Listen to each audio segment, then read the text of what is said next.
요새는 아버지에 대한 비하적인 그런 코미디 같은 이야기들이 별로 안 나옵니다. 몇 년 전만 해도 나이 먹은 여자한테 꼭 필요한 것 4가지. 그게 뭐예요? 나이 먹은 여자한테 꼭 필요한 것 4가지. 첫째는 건강한 것. 일단은 본인이 건강해야 되지 않습니까?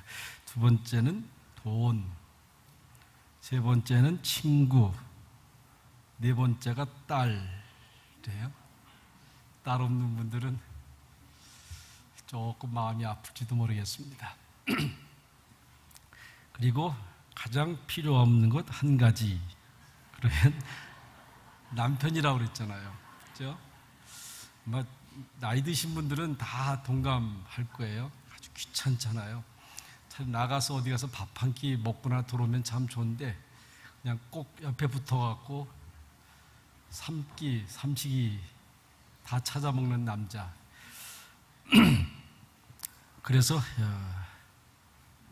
요즘 안 쓰는 물건 내놓으라고 하면 늙은 남편 내놓는다. 우리 25일 날 바자회 하는데 기회가 있습니다. 그래서 나이 먹은 남자가 제일 무서워하는 게 있대요. 이사 가자고 하는 것. 그 다음에 외국에 여행 가자고 하는 것. 버림받을까봐 그렇다는 거 아니겠어요? 아버지 또는 남편의 그 상실 시대라고도 할 수 있죠. 우리나라에서 IMF 후에 이런 코미디 같은 얘기들이 참 많이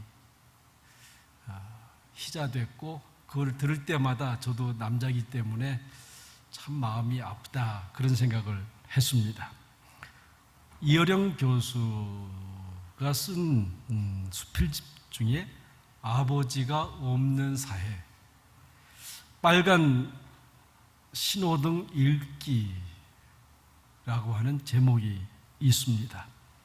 현대의 아버지 부재에 대한 염려라고 할 수 있죠. 여러분, 짐승은 아버지가 있습니까? 없습니까? 사실은 짐승은 아버지가 없어요. 수컷이죠. 아버지가 아니라 수컷입니다. 그래서 짐승은 떼는 있어도 가족은 없는 겁니다. 새끼를 낳아 기르는 어미가 있어도 아비는 없는 게 짐승의 모습입니다. 인간의 가족제도라고 하는 것은 아버지를 발견하고 그 창조의 순간부터 시작이 되는 겁니다. 아버지를 발견하면서 그 가족이 시작이 되는 거라고 할 수 있습니다. 근데 그 아버지, 여러분, 아버지 부자 있지 않습니까? 가 밑에 이렇게 도끼 2자루가 있어요. 이게 아버지의 상징입니다. 집에 도끼 2자루를 둔 아버지. 지금 말하면 회초리라고 할 수 있습니다. 이것이 아버지의 모습인데, 그리고 이것을 통해서 아버지의 지위와 권위를 보여주는 건데, 그것이 아버지의 본질임에도 불구하고 현대 사회는 이것을 잃어가고 있다고 하는 거죠. 그런데 이것이 아버지 한 남성의 위기로만 끝나는 것이 아니라 가족 붕괴, 더 나아가서 인류 전체 위기를 보여주는 것이라고 말하고 있습니다. 프란시스 후쿠야마라고 하는 분은 이런 얘기를 합니다. 아버지의 지위의 붕괴는 문명의 대붕괴 현상이다. 그러니까 오늘날 이 아버지의 권위, 아버지의 지위가 무너지는 것, 어쩌면 우리는 그것이 어떤 결과를 가져올 거라고 하는 것을 느끼거나 생각하지 못할 수 있지만, 미래적으로 보면 문명의 대붕괴 현상으로 나타나는 것이다. 그렇게 말하고 있습니다. 숭배할 수 있는 영웅이 없는 그런 사회. 제가 한국에 있을 때 늘 안타까운 게 있었습니다. 저희 애가 하는 말이, 아버지, 이 나라는 존경할 수 있는 사람이 없습니다. TV를 보면서 계속해서 부패와 타락 속에 빠져 있는 그 리더들을 보면서 한 얘기입니다. 존경할 수 있는 그러한 사람이 없다고 하는 것. 아이들의 모델이 될 수 있는 그러한 사람이 없는 사회에 살아가는 사람들. 어쩌면 자연 환경을 통해서 오는 암울한 미래를 보는 것보다 가족의 붕괴를 통해서 오는 미래의 암울한 것들을 우리는 보지 않을 수가 없습니다. 골프를 치러 갔습니다. 열심히 골프를 치는데 앞에 쪼가 안 나가는 거예요. 계속해서 홀에서 왔다 갔다 하면서 안 나가서 한 사람이 캐디한테 물었습니다. 저 사람들 도대체 어떤 사람들이기에 저렇게 앞으로 나가지 않고 저렇게 왔다 갔다 합니까? 그러니 캐디가 하는 말이, 저 사람들은 형제들입니다. 뭐 하는 거예요? 그러니까 내기하는 겁니다. 여러분, 내기하면 얼마나 신중합니까? 근데 또 물었어요. 무슨 내기하는 겁니까? 그러니까 캐디가 하는 말이, 저 형제들 가운데 진 사람이 부모를 모시기로 했습니다. 이게 우리의 현실 아닙니까? 골프를 쳐서 진 사람이 형제를, 부모를 모시는 그런 내기를 하지 않았어도 오늘날 우리의 모습이라고 할 수 있습니다.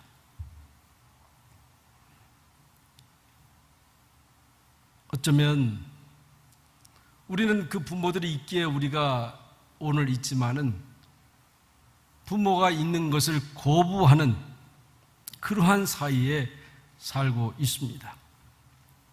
아버지 있게 잘한다고 하는 것과 아버지 없이 잘한다고 하는 것이 무엇을 의미합니까?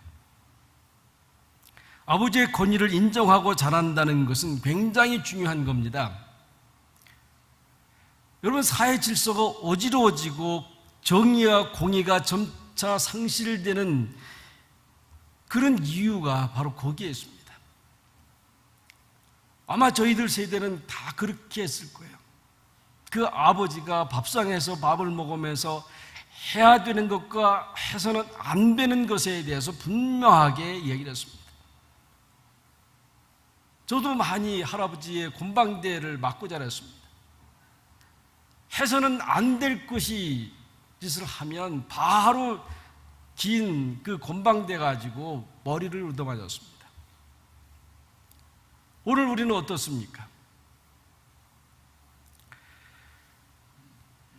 여러분, 우리가 살아가면서 참 중요한 것은 하나님의 존재를 인정하고 나서야 내 존재도 있다고 하는 것을 잊어서는 안 됩니다. 하나님의 존재를 부인하고서야 사실은 우리의 존재 가치도 무너지는 것입니다.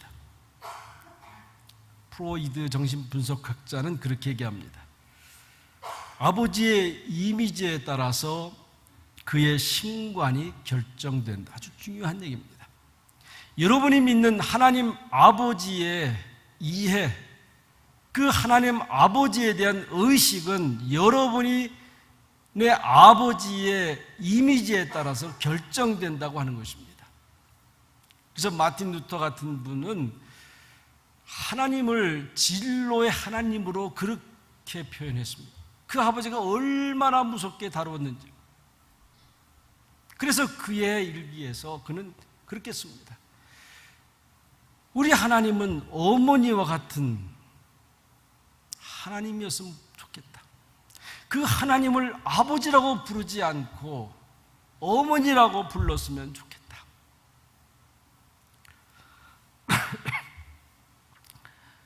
여러분, 우리는 우주 공간에 내버려 버려진 그러한 고와 같은 그러한 사람들이 분명히 아닙니다.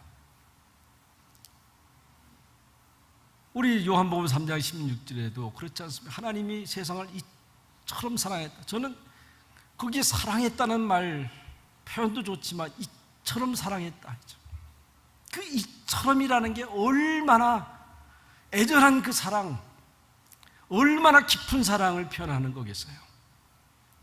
하나님의 그 사랑 가운데 보호받는 그러한 존재로 우리는 살아가고 있는 거예요. 또한 하나님을 아버지로 모시고 그 자녀로 살아가는 거예요.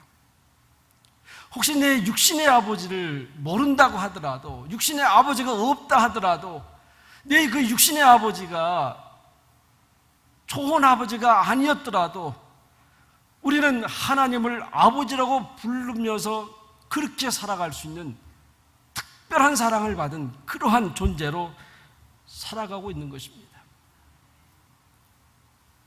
사람의 바른 모습이 바로 거기에 있는 거예요. 여러분, 예수 그리스도를 통해서 하나님의 아버지됨을 계속해서 계시해 주고 있지 않습니까? 그렇기 때문에 예수를 믿는 사람들은 하나님을 아버지라고 부를 때 그것은 철학적이고 그냥 관념적이고 그런 하나님이 아니라 구체적으로 우리와 함께 하시는, 우리의 삶 속에 사람의 모양으로 종의 형체를 가져서 이 땅에 오신 구체적인 아버지입니다. 예수님께서 가르쳐주신 주기도문에 거기는 하나님을 하나님이라고 부르라고 가르치지 않습니다. 하나님을 부를 때는 우리가 하나님 그러지 않고 아버지라고 부르라고 그렇게 가르치고 있어요. 아버지라고 부르라고 가르치는 거 얼마나 좋아요.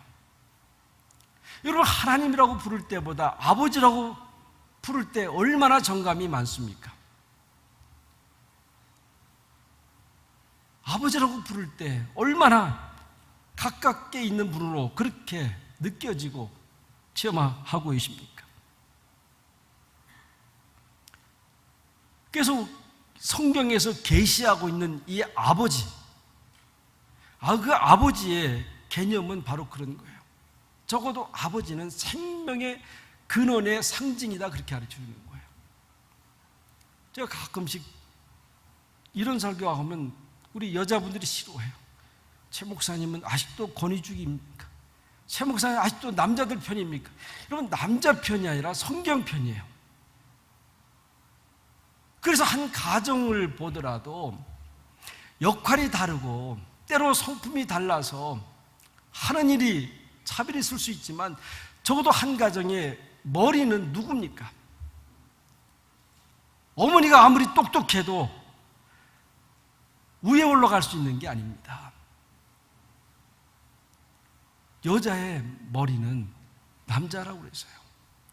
창조의 근원이기 때문에 그렇습니다.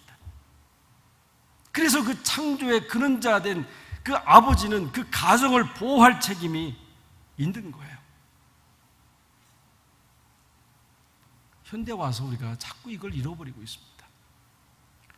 두 번째는 아버지는 기업을 물려주는 사람이에요. 기업을 물려주는 사람. 가문을 물려주는 사람이에요.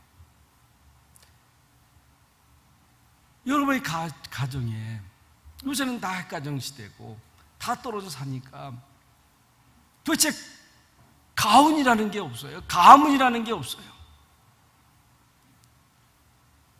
그런데 그 아버지의 책임은 뭐예요? 가문을 이루어가는 거예요. 기업을 물려주는 것. 적어도 우리가 내가 남자로 태어났고 아버지가 됐다고 하면 이런 책임감을 가지고 사셔야 돼요.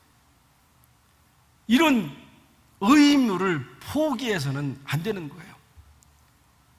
적어도 내가 이 이 집에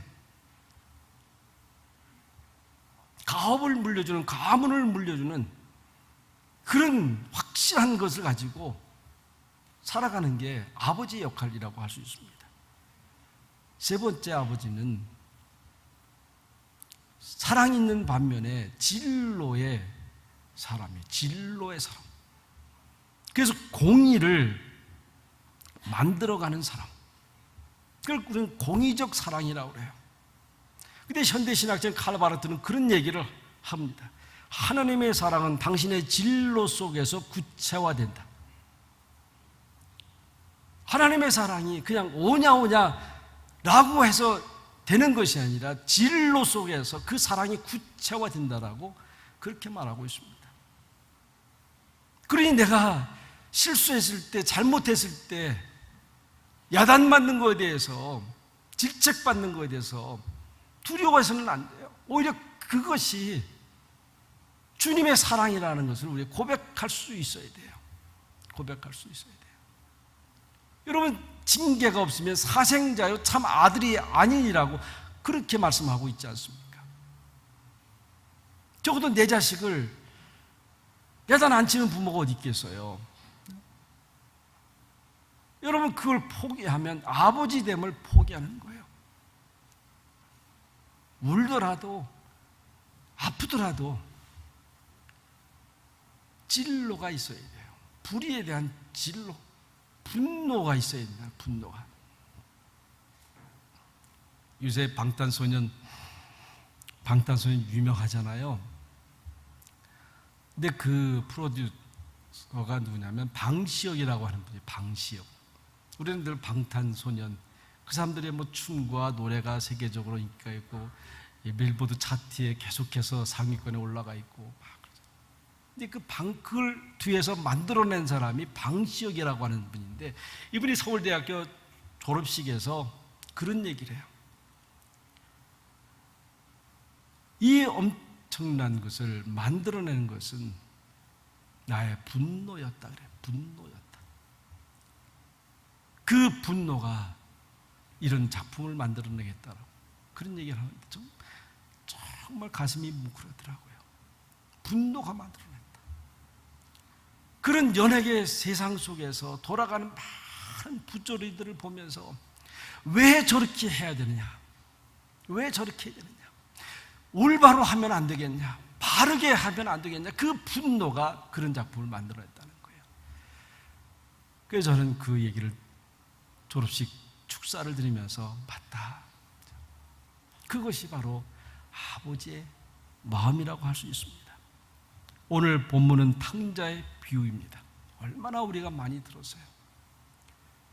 여러분, 이 탕자의 복음은 우리가 요한복음 3장 16절의 복음 중에 복음이라고 할 수 있지만 이 본문도 복음 중에 복음이라고 할 수 있습니다. 우리는 제목이 탕자의 비유 아닙니까? 그럼 우리는 항상 주인공이 탕자구나, 거기에 초점을 맞춰서 생각할 때가 많지만 이 본문의 주인공은 탕자가 아니라 아버지예요. 아버지. 그 아버지. 그 아버지가 어떤 아버지인가? 그런데 여러분, 그 아버지 보세요. 어떤 아버지입니까? 엄청나게 바보 같은 아버지요. 바보 같은 아버지. 우리가 생각해 보면 앞뒤 계산할 줄도 모르는 아버지. 그런 아버지 아닙니까? 그런데 이 바보 같은 아버지, 어리석은 이 아버지가 왜 그렇게 됐습니까? 자식에 대한 사랑이 그 아버지로 하여금 어리석게 만들고 바보스럽게 만들고 낭비하게 만들고 그런 거 아니에요? 우리도 가끔씩 그런 비난을 할 때가 있어요. 그런데 그 아버지는요, 너무 자식을 사랑해서 그렇게 될 수밖에 없는 거예요. 그 자식 때문에, 사랑하는 자식 때문에 자기의 명예, 자기의 재산 다 허비하지 않습니까? 우리 고린도후서 12장에 보면 사도 바울이 고린도 교회를 사랑하는 그 마음을 이렇게 표현하고 있어요.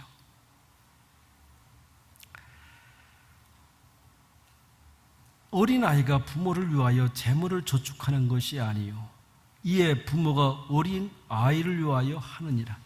내가 너희 영혼을 위하여 크게 기뻐함으로 재물을 허비하고 또 내 자신까지 허비하리니 그랬어요. 제가 우리 솔직히 얘기하면 부모를 위해서 저축하는 분 계세요? 간혹가다 있을 수는 있을 거예요. 그러나 이건 평범한 사건이 아니에요. 누구도 부모를 위해서, 부모의 나중의 삶을 위해서 저축해 주는 자식이 있어요? 이만큼 뛰어서 내 부모가 은퇴하면, 현직에서 물러나면 이제 내가 잘 모시고 이렇게 편하게 살도록 도와야지. 그렇지 않아요. 그런데 아버지들은 어때요? 부모는 어때요? 자기는 못 먹고 못 써도 자식을 위해서 저축을 하잖아요. 내가 저축해서 아이들을 가르쳐야지. 내가 저축해서 결혼하면 집 한 채 사줘야지. 이게 부모의 마음이에요. 이게 부모는 자식을 위해서 저축하지만 자식은 부모를 위해서 저축하지 않는, 이게 사실 아니에요. 그러면서 하시는 말씀이 재물을 허비하고 내 자신까지 허비하리라. 쓸데없는 것 같지만요. 쓸데없는 것 같지만 재물도 허비하고 아버지의 사랑이에요. 아버지의 사랑. 아들이 돌아오기만을 고대합니다. 얼마나 기뻐하냐 하면 24절에 이 내 아들이 죽었다가 다시 살아났으며 내가 잃었다가 다시 얻었노라 하니 저희가 줄고하더라. 이 아들 때문에 자기의 자산이 날아간 건 생각 안 해요. 그냥 돌아온 것만 감사하고 그저 재산을 버려더라도 이 아들이 돌아만 왔으면 좋겠다. 이것이 이 아버지의 소원이라고 할 수 있습니다. 탕자는요, 자기가 필요할 때만 아버지라고 부르는 게 탕자예요. 어때요? 우리도 그렇잖아요. 부모가 필요할 때만 찾아가요. 제가 대학 다닐 때 시골에 내려가요. 시골에 쭉 우리 어머니들 밭에서 밭 메고 또 저희 논이 바로 집 앞에 있어서 제가 오는 걸 금방 봐요. 저만 딱 보는 순간에 가슴이 철렁했대요. 저놈의 자식 돈을 어떻게 만들어주나. 그러니까 안 오는 게 좋은 거예요. 오면 반드시 엄마 돈 필요한데요. 근데 그 어머니는 어떻게 해서라도 하룻밤 자는 동안 그 돈을 만들어줘요. 그때 저는 그 어머니가 돈을 어떻게 만드는지 저하고는 상관이 없어요. 저는 그냥 돈만 얻어서 올라가면 끝이에요. 그게 탕자 아닙니까? 필요할 때만 아버지 찾는 아들, 필요할 때만 어머니 찾는 그 아들, 그게 탕자예요. 그럼에도 불구하고 이 아버지는 그 모든 재물을 다 써도 좋은 아들이 되어서 돌아오기만을 기다리는 거 아니에요. 우리만 하면 공부 잘해서 내 육신이 망가져도 내 자산이 다 날아가도 그 자식이 공부 잘해서 성공해서 돌아오기만을 기다리는 거예요. 끈기 있게. 여러분, 자녀들이 부모의 사랑을 얼마나 알 수 있겠습니까? 다시 태어나도 자식의 입장에서 부모의 사랑을 알 수 있는 것은 얼마 되지 않을 것 같아요. 가끔씩 부모들이 자식을 보고 답답할 때 그런 얘기 하잖아요. 너도 자식 낳아서 한번 키워봐라. 너도 자식 낳아서 한번 키워봐라. 그 부모가, 그 어머니가 얼마나 너를 향해서 애를 쓰는데도 너는 아직도 사람이 안 돼서 그렇게 속을 썩이고, 그래 너도 한번 자식 낳아서 한번 키워보라. 그런 거 아니에요?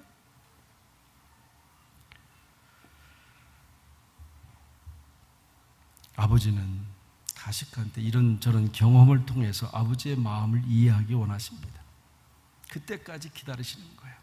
그 간절한 소원이 있기 때문에 포기하지 않는 거죠. 구약에 아픈 사연이 하나 있지 않습니까? 다윗의 셋째 아들 압살롬. 근데 이 압살롬은 아들 중에서 제일 잘생겼어요. 머릿결이 얼마나 아름다운지요. 그러니까 주위 사람들이 또 문제잖아요. 왕이요 아들 중에 그래도 압살롬이 제일 출중하게 멋있게 태어났으니까 저가 아들이 됩니다. 못된 사람들이 그런 얘기 하는 거예요. 그러니까 이 압살롬이 처음엔 그런 마음 가졌겠어요. 주위의 사람들이 당신이 똑똑하고 잘생겼으니까 왕이 돼야 된다고 부추기니까 그 유혹에 넘어가는 거예요.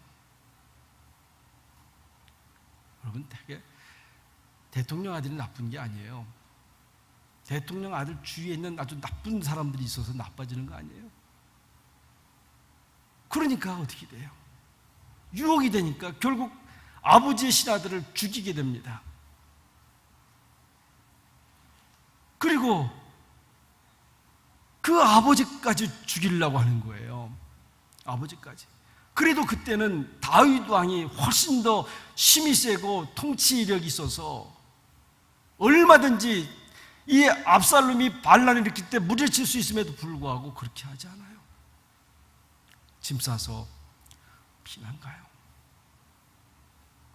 그 아버지의 마음 어떨까요? 근데 하나님이 한번 내버려 두겠어요. 압살롬이 자랑하던 머리칼이 나무에까지 걸려서 결국 꼼짝없이 죽임을 당하게 돼요. 이 소식을 들은 이 다윗 왕이에요. 여러분, 이 문장 하나가 어떻게 울었을까요? 내 아들 압살롬아, 압살롬아, 내 아들 압살롬아, 압살롬아, 내가 내 대신 죽었더라면 내 아들 압살롬아, 압살롬아. 세상에 자기를 배신하고 자기를 죽이려고 쫓아온 이 압살롬이 죽었을 때에 이 아버지의 마음은 차라리 내가 죽었으면, 이것이 아버지의 마음이에요.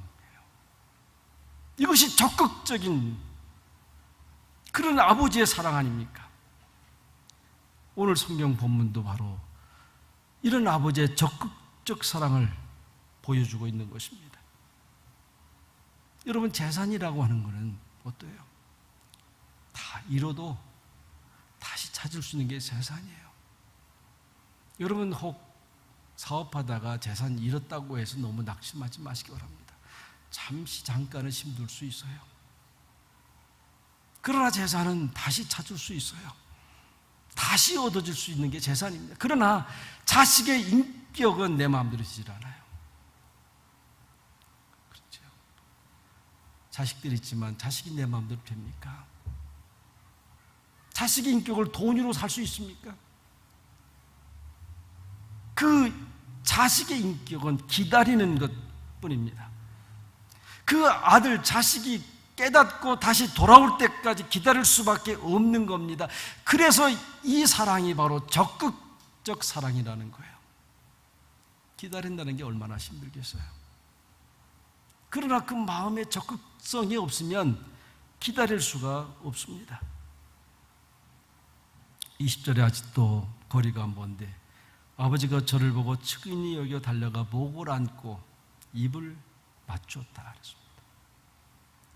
아직도 거리가 먼데 아버지는 달려갔습니다. 다른 사람은 몰라봐도 아버지만은 그 희미한 가운데서도 그 돌아오는 자식을 알아서 쫓아가서 목을 안고 입을 맞췄다 그랬습니다. 우연히 그렇게 된 것이겠습니까? 아닐 거예요. 동거밭 끝에 일하면서도 그 눈을 띄지 못했을 거예요. 언젠가는 돌아올 수 있을 거라고, 돌아올 거라고는 그 소망이, 잠을 자나 밥을 먹으나 일을 하나 거기에 눈을 맞추고 있어요. 멀리 희미하게 오니까 쫓아가서 목을 끌어안고 입을 맞추었다. 그 관계가 회복되는데 시간이 걸린 게 아니에요. 돌아오는 아들을 보고 어쩌다 너가 그렇게 됐냐? 어쩌다? 어떻게 살았냐? 너가 이렇게 많은 재산 갖고 나갔는데 얼마나 남겨가지고 돌아왔냐? 그런 거 하나도 없잖아요. 아무 조건이 없어요. 이 아버지는 이 아들을 보는 순간에 용서한 것이 아니라 이미 용서해놓고 이 아들을 기다리고 있었던 겁니다. 여러분, 내 자식이 잘못한다고 해서 돌아오면 내가 죗값을 물어야지, 그런 아버지는 없을 거예요. 아니, 내가 혹시 집을 나간 탕자처럼 그렇게 산다고 하더라도 내 아버지는 분명하게 다 용서했을 것입니다. 혹 이 세상에 사시지 않는다 하더라도 그 아버지는 마지막 순간에 그 아들을 용서하고 가셨을 거예요. 이게 아버지예요. 또 아버지는 또 하나의 소원이 있었습니다. 그는 그 아들이 모든 부끄러움, 죄송스러운 마음, 그가 가진 모든 죄책감 다 잃어버리고 깨끗한 마음으로 이 아버지의 기쁨에 참여하기를 바라는 것, 그것이 아버지의 소원입니다. 아들은 돌아올 때 이런 마음이 있었지 않습니까? 지금부터는 아버지의 아들이라 일컬음을 감당치 못하겠나이다. 나를 품꾼의 하나로 보소서. 이것이 아버지의 아들이에요. 마음이었습니다. 아버지의 아들은 아버지 앞에 어쩔 수 없이 굶겨 줄여 죽게 되어서 마지막 선택이 아버지께로 가는 거예요. 그래서 그냥 품꾼 하나로 받아들여서 그냥 먹고만 살게 해주십시오, 이런 마음 있는데, 아버지는 이런 것 조금도 개의치 않고 바로 잔치를 벌립니다. 아무리 생각해도 이 아들은 염치 없는 자식이라고 할 수 있습니다. 그렇지만 이 아들은 그대로 그 아버지의 호의에 동참을 하지 않습니까? 손가락에 가락지를 낄 때 그대로 끼워 받습니다. 새 신발을 주워서 신으라고 할 때 바로 신을 신습니다. 새 옷을 입으라고 줬을 때 바로 그것을 받아 입습니다. 왜냐하면 이것이 아버지의 소원이고 아버지의 기쁨이기 때문에 그렇습니다. 여러분, 우리는 다 효자 되고 싶은 마음이 다 있을 거예요. 누구도 불효자 되고 싶은 사람은 아무도 없을 거예요. 효자 되고 싶어서 용돈 얼마 드리기도 하고, 때로 어버이날 꽃을 매송해서 보내기도 하고, 그러나 그것보다 더 중요한 것은 아버지의 기쁨을 그대로 수용하는 사람들.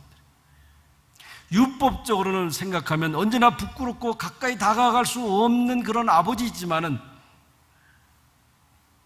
아버지가 나를 향해서 바라보는 그 소원과 기쁨, 그것을 생각하고 다가가는 그 아들, 그것이 바로 효라고 할 수 있습니다. 탕자의 아버지는 깊은 사랑으로 아들을 기다렸고 커다란 기쁨으로 그 아들을 영접을 합니다. 여러분, 효는, 부모를 생각하는 마음은 바로 내 마음을 버리고 아버지의 소원을 내가 수용해 주는 것입니다. 내 기쁨을 부인하고 아버지의 기쁨을 내 기쁨으로 삼는 것이 바로 효라고 할 수 있습니다. 여러분, 그것이 축복 아닙니까? 그것이 바로 은혜 아닙니까? 하나님 아버지는 우리를 그렇게 기다리고 계시고 또 앞으로도 우리를 향해서 그렇게 기다리실 것입니다. 그 아버지의 한 가지 소원은 자기의 과거에 죄책감, 부끄러움, 그것 때문에 머뭇거리는 그 아들을 기뻐하는 것이 아니라 그럼에도 불구하고 그 부르심에, 기다리심에 응답해서 나오는 그런 사람들을 하나님이 기뻐하실 것입니다. 오늘 어버이 주일을 맞이해서 다시 한번 우리 위에 계신 우리 어버이, 또 우리 밑에 있는 자식들을 보면서 어버이됨이 무엇인가를 다시 한번 깊이 생각하는, 그래서 파괴되는 가정이 다시 세워지고 어려운 가정들이 다시 회복되어지는 그러한 좋은 기회로 삼으시기를 바랍니다. 기도하십시다. 하나님 아버지, 감사합니다. 가정의 달, 특별히 어버주의를 통해서 다시 한번 어버이 됨을 생각하게 됩니다. 어버이로서 또 자식으로서 이 주의 선하신 뜻을 깨닫게 하시고 하늘 아버지뿐만 아니라 육신의 어버이에 대해서도 똑같은 마음을 가지는 저희들 되어서 가정이 회복되고 내 자신이 회복되는 그러한 축복이 저들 가정 위에, 저들 삶 위에 함께하여 주옵소서. 예수님의 이름으로 간절히 기도하옵나이다. 아멘.